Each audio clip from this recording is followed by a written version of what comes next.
한국이 외모 정병이라고 하죠. 이게 되게 심한 편이잖아요.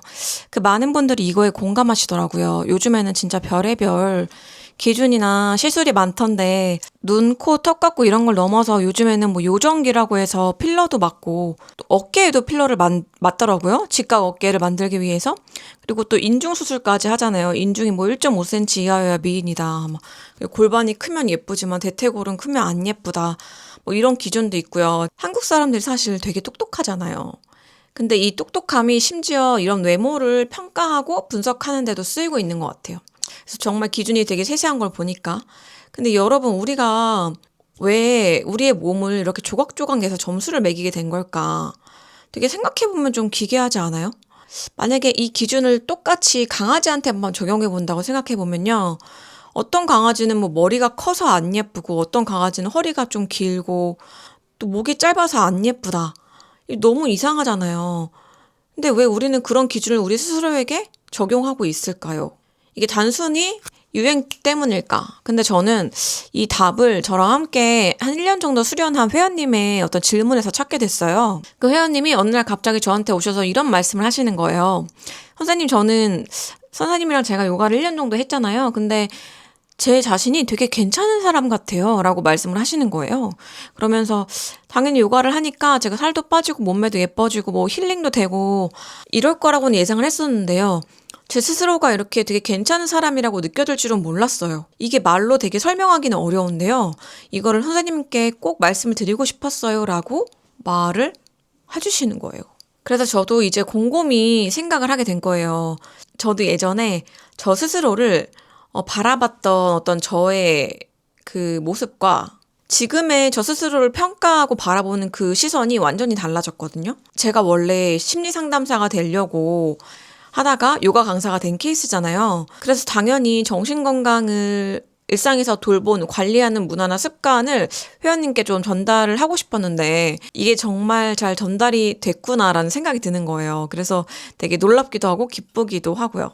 근데 사실 그 회원님이 내가 되게 스스로 괜찮은 사람이 된 것 같다라고 느낀다고 말씀을 해주셨잖아요. 근데 사실 이게 이유가 있거든요.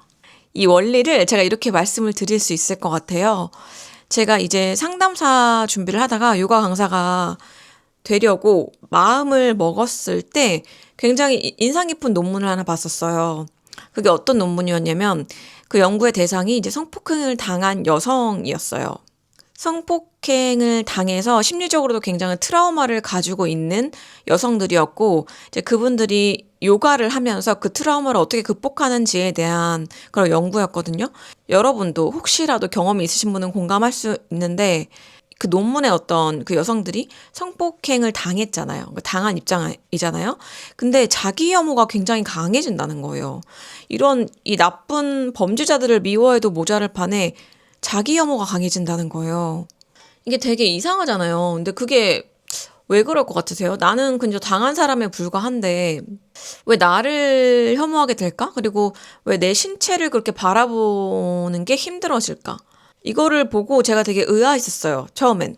그런 거에 관한 논문이었는데 그래서 점점 이 자기 혐오를 어떻게 해소해 가는지에 대한 내용이 있었어요. 근데 이게 사실 피해자인데도 자기 혐오가 강해진다는 건 되게 마음이 아픈 일이잖아요, 너무나.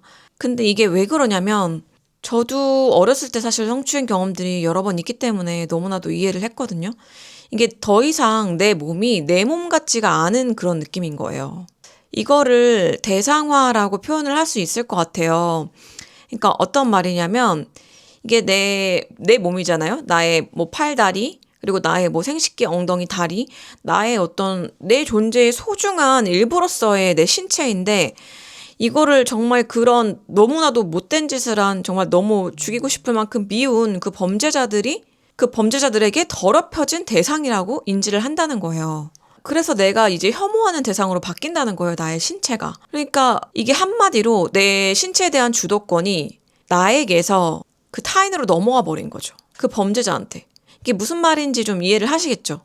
그러니까 내 몸이 내 존재의 일부가 아니라 타인에게 의해서 어떤 훼손된 물건처럼 느껴지기도 하는 그런 느낌인 거죠. 굉장히 좀 마음이 아픈 얘기죠. 그래서 자신을 혐오하게 되는 건데 이분들이 어떻게 좋아지냐면 이제 거울이 없는 방에서 요가를 하게 돼요. 그냥 요가는 아니고 뭐 심리치유적인 거에 당연히 어떤 접목한 방법을 접목한 그런 요가 프로그램인데요. 이게 하다 보니까 훨씬 그런 자기 혐오나 자존감이 나아지는 거예요. 자기 신체에 대한 혐오가 없어지는 거죠. 처음에는 제가 그게 이해가 잘 안 갔어요. 어떻게 이게 단순히 그 요가 프로그램에 참여했을 뿐인데 신체에 대한 어떤 자기 혐오가 사라지지? 그 메커니즘이 뭘까라는 게 이해가 안 갔는데 이제 제가 강사 생활을 9년, 10년 했잖아요. 그리고 이제 처음에 상담사가 되려고 했던 거기 때문에 정신 건강 측면을 염두에 두면서 수업을 계속 해 나가다 보니까 이제 너무나도 알겠는 거예요. 그 이유를. 저도 과거에 바로 제가 그 정말 그 외모에 대한 집착이나 그 요즘엔 정신병을 정병이라고 하잖아요. 그게 되게 심한 사람이었거든요. 지금 와서는 이렇게 편하게 말씀을 드릴 수 있는데 그게 어렸을 땐 되게 심했어요. 이게 제가 과거를 생각하면 좀 부끄러운 얘기인데 그 부끄러웠던 과거 20대를 말씀드리자면 저는 그 사람의 얼굴과 몸을 보고 그거를 되게 속으로 점수를 매겼었어요. 이게 내가 점수를 매겨야지라고 의식적으로 그걸 하는 게 아니라 그냥 자동적으로 딱 저 사람 얼굴 보면은 저 사람 뭐 삐리삐리 저 사람 눈은 몇 점이고 뭐 어디를 어떻게 고치면 비율이 더 예뻐지겠다. 뭐 신체에서도 어떻게 뭐 운동을 하면 이게 더 나아지겠다. 그러니까 이런 거를 되게 자연스럽게 항상 생각을 했단 말이에요. 그리고 뭐 패션에도 관심이 워낙 많았으니까 저 사람은 뭐 스타일이 어떻네, 뭐 몇 점이네. 그러면서 이제 뭐 이거 어떤 걸 이렇게 고치면 더 나아지겠다라는 이런 외적인 부분에 대한 점수를 속으로 되게 매기기 좋아했던 사람이란 말이에요. 근데 여러분 그거 아세요? 그런 사람들이 사실은 자기 삶이 지옥이거든요. 그러니까 그런 기준이 있는 사람은 스스로에게 끊임없이 그 기준을 적용하는 사람이에요. 왜냐면 나랑 가장 가까이 있는 건 나잖아요. 가장 매일 자주 보는 것도 나고. 그러니까 거울을 보면서 나 스스로에 대해 계속 이제 조각조각 난도질하면서 평가를 하고 점수를 매기고 하는 거죠. 그런데 어떻게 나의 일상이 행복할 수가 있겠어요? 항상 나는 마음에 안 들죠. 나에게 나는 결코 성에 차지 않는 존재예요. 그래서 당연히 성형외과도 방문을 했었고, 실제로 이제 수술을 하려고 시도를 했었는데, 그 당시에는 제가 지금 이렇게 보면은 막 뚜렷한 이목구비는 아니잖아요. 그 당시에는 제가 이렇게 볼록 나온 이마랑 높은 그런 코가 되게 부러웠었어요.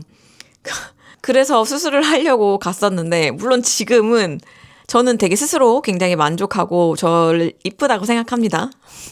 근데 그 당시에는 이제 성형수술 하려고 정말 갔었는데 제가 너무 바쁘게 살았었고 이제 알바도 하고 공부도 하고 스터디도 해야 했었기 때문에 그 수술을 하고 있는 시간이 도저히 안 나오는 거예요, 스케줄이.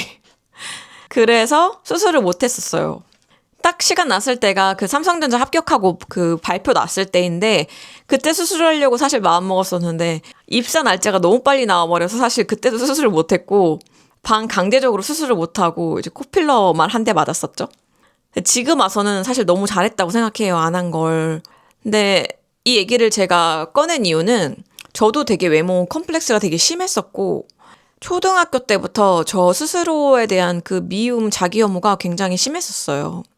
나는 되게 못나고 뚱뚱하고 못생긴 애라고 생각했고 나 스스로를 되게 사랑받을 가치가 없는 존재라고 생각을 했었습니다. 근데 이거를 스스로에 대해서 그런 기준을 계속 적용하다 보니까 제가 타인을 바라볼 때도 그런 기준을 적용해서 바라보게 됐던 거죠. 그러니까 누군가를 만날 때 이 사람이 정말 어떤 생각을 하는지, 이 사람은 어떤 삶을 살아왔는지 누군가를 진실하게 알아보려고 했던 게 아니라 그 사람의 외모나 어떤 뭐 옷차림이나 이런 거를 조각조각 분석해서 평가질을 하는 그런 사람이 되었던 거죠. 근데 어느 순간부터 내가 왜 이런 생각을 하지라는 그런 의문을 갖게 된 거예요. 내가 왜 이렇게 이런 사람이 됐지? 그 생각을 하다가 제가 또 심리 상담을 2년간 받았다고 했잖아요. 그러니까 상담도 받고 그리고 심리 상담도 그때 심리 상담사가 돼보는 거 어떻겠냐라는 제의도 받아서 대학원 준비도 2년 정도 하고 공부를 하고 그 요가랑 명상을 하고 이러면서 저는 사람이 완전히 바뀌었거든요. 또 신앙도 갖게 되면서.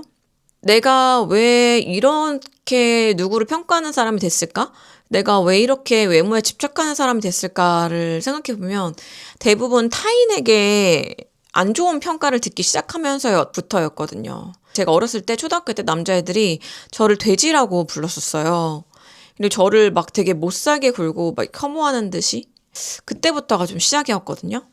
그리고 이번 이 콘텐츠를 제가 준비하면서 조사를 조금 해보니까 다른 분들도 이제 외모 컴플렉스나 외모에 대한 집착이 시작되기 시작한 게 대부분 타인의 평가에 의해서라는 케이스가 좀 많더라고요. 그러니까 이게 우리가 인간이 사회적인 동물이고 특히나 예전에는 이런 정서적인 거에 대한 감수성이 더 낮아서 서로에게 더 무례한 게 정말 아무렇지 않았잖아요. 타인에 대한 어떤 외적인 평가나 이런 거를 그러면서 대부분 이제 자기 자신에 대한 혐오나 자존감의 하락을 경험하신 분들이 많더라고요. 근데 이거를 생각해보면 진짜 소름 돋는 공통점이 있는 거예요. 제가 논문에서 봤던 그런 성폭행에 대한 트라우마, 나를 혐오하게 되는 어떤 그런 트라우마도 같은 메커니즘인 거예요, 이거랑. 이게 사실 그 피해자분들도 겪으시면서 내가 원치 않더라도 내 몸이 더럽혀졌다고 느끼는 것처럼 나도 내 외모나 신체에 대해서 느끼는 어떤 그런 인지가 사실 타인의 비난에서, 타인의 평가에서 시작을 하게 된 거죠. 사실은 타인이 뭐라고 하든 간에 내 몸은 내 몸이잖아요. 그리고 그 사람들이 나를 비난하거나 평가할 권리가 사실 있진 않은 거잖아요. 그 범죄자들이 내 몸을 범할 그런 권리가 없는 것처럼 둘 다 사실 이게 어떤 경계를 넘어버리는 거거든요. 성폭력 트라우마를 겪으신 분들은 심리적으로도 경계를 침범당한 건 물론이고 신체적으로도 그 정말 중요한 경계를 침범당했고, 타인이 내 몸에 대한 외모에 대한 평가나 비난을 하는 것도 이걸 당하신 분들도 나의 어떤 심리적인 바운더리를 그 사람들이 넘은 거죠. 경계선을. 그러니까 넘은 거는 그 사람들인데 나를 미워하게 되는 그 원리가 같은 거죠. 이게 왜냐하면 그 타인에 대한 대상화, 그 타인에 대한 어떤 대상화라고 키워드를 드릴 수 있을 것 같아요.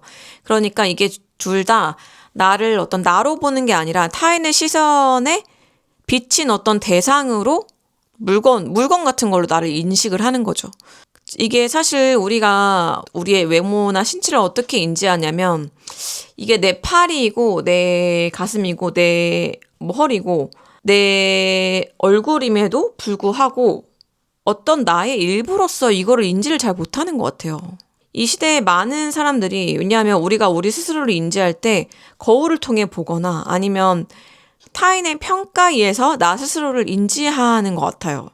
어떤 내가 나의 어떤 신체를 나의 소중한 일부로 보는 게 아니라 그냥 어떤 대상으로 바라본다는 거죠. 어떤 대상.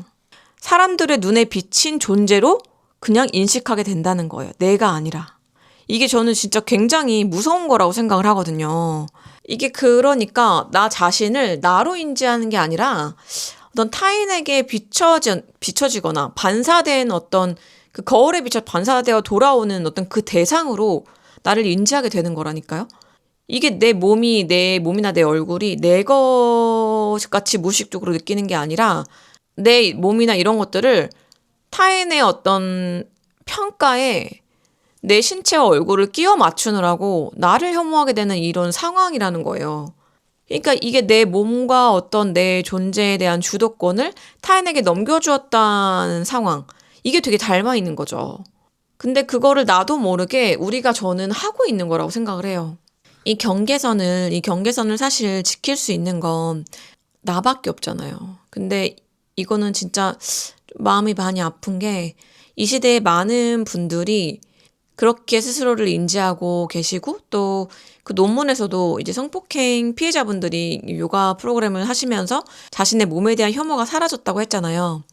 그 메커니즘이 결국 뭐냐면 저는 특히나 이게 요가의 마음챙김과 알아차림을 접목해서 진행을 하는데 이런 식으로 요가를 하고 몸을 움직이는 방식이 나의 신체나 나의 존재를 그냥 나로서 인식하는 데 도움을 주는 거예요. 이게 진짜 중요한 포인트거든요.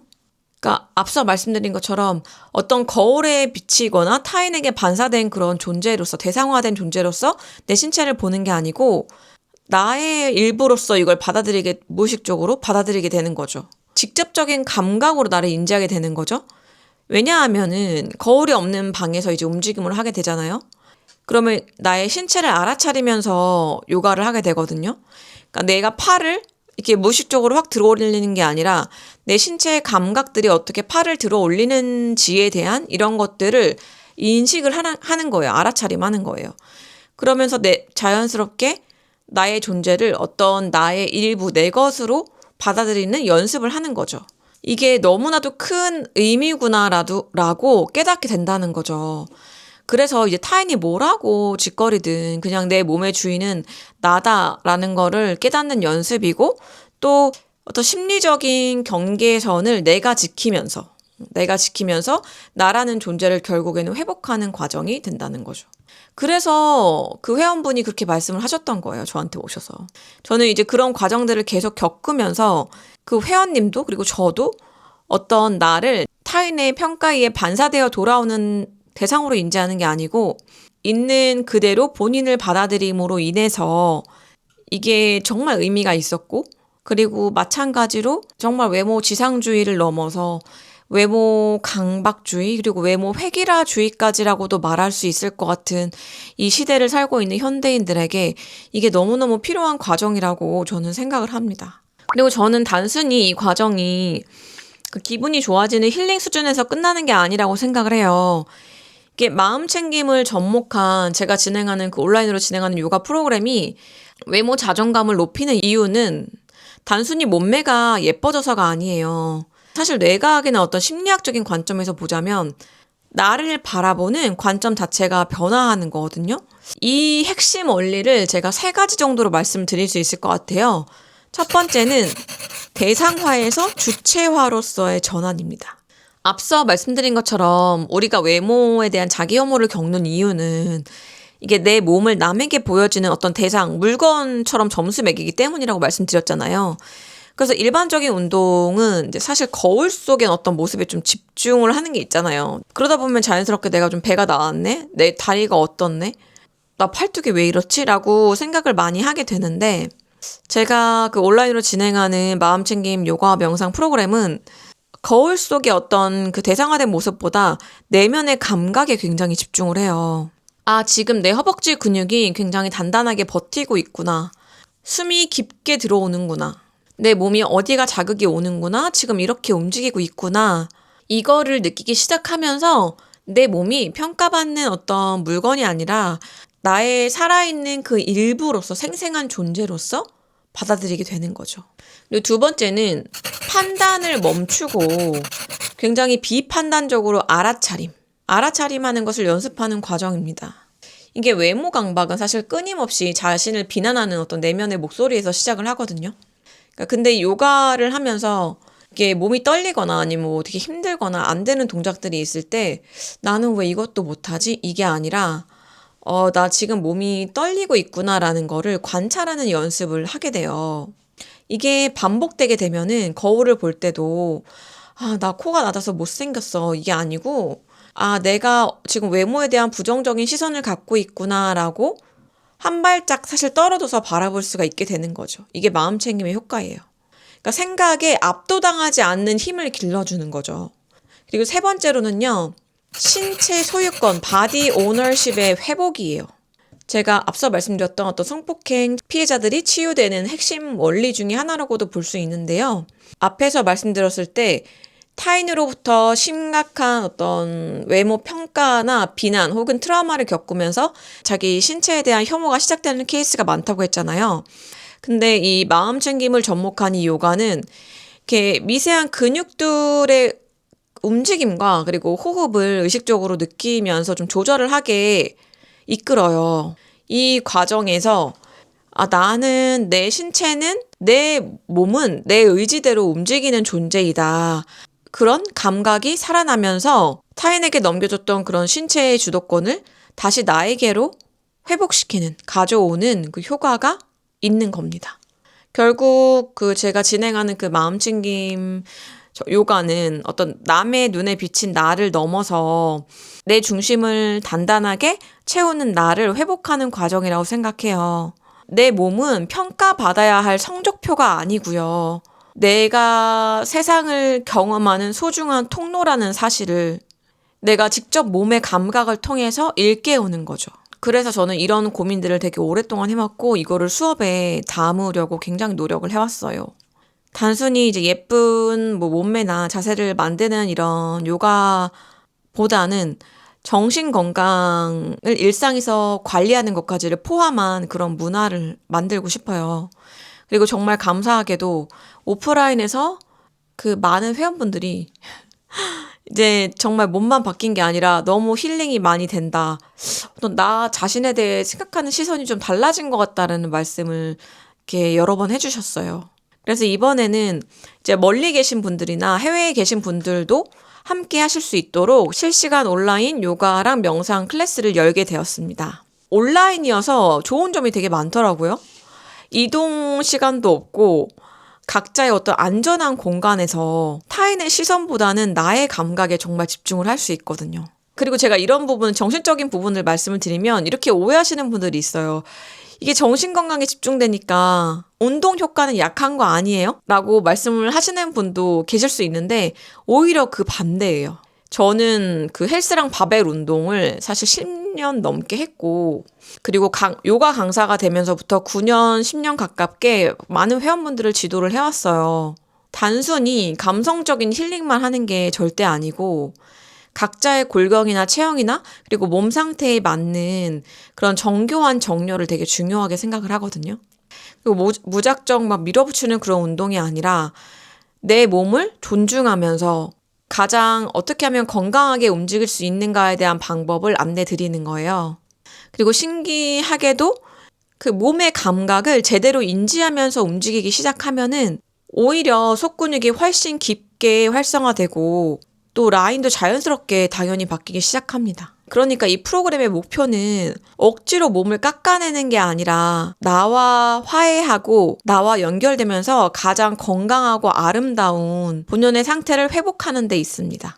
만약 여러분도 스스로를 끊임없이 평가하고 그리고 비교하면서 지치셨다면 그리고 남의 눈에 비친 나 말고 진짜 나 자신을 다시 만나보고 싶으시다면 제가 준비한 이 프로그램이 분명히 도움이 되실 거라고 생각을 합니다. 자세한 클래스 안내와 신청 방법은 고정 댓글에 링크를 남겨두겠습니다. 그리고 혹시 오늘 영상이 공감되셨다면 댓글로 여러분들의 이야기도 함께 나눠주시면 정말 다른 분들에게 도움이 될 거예요. 나도 나를 늘 평가하며 살았구나. 나도 내 몸을 한 번도 어떤 내 편으로 바라본 적이 없었구나. 그 깨달음의 시작 자체가 이미 회복의 첫걸음일 수 있으니까요. 그럼 오늘의 영상은 여기까지 하겠습니다. 포도코치였습니다.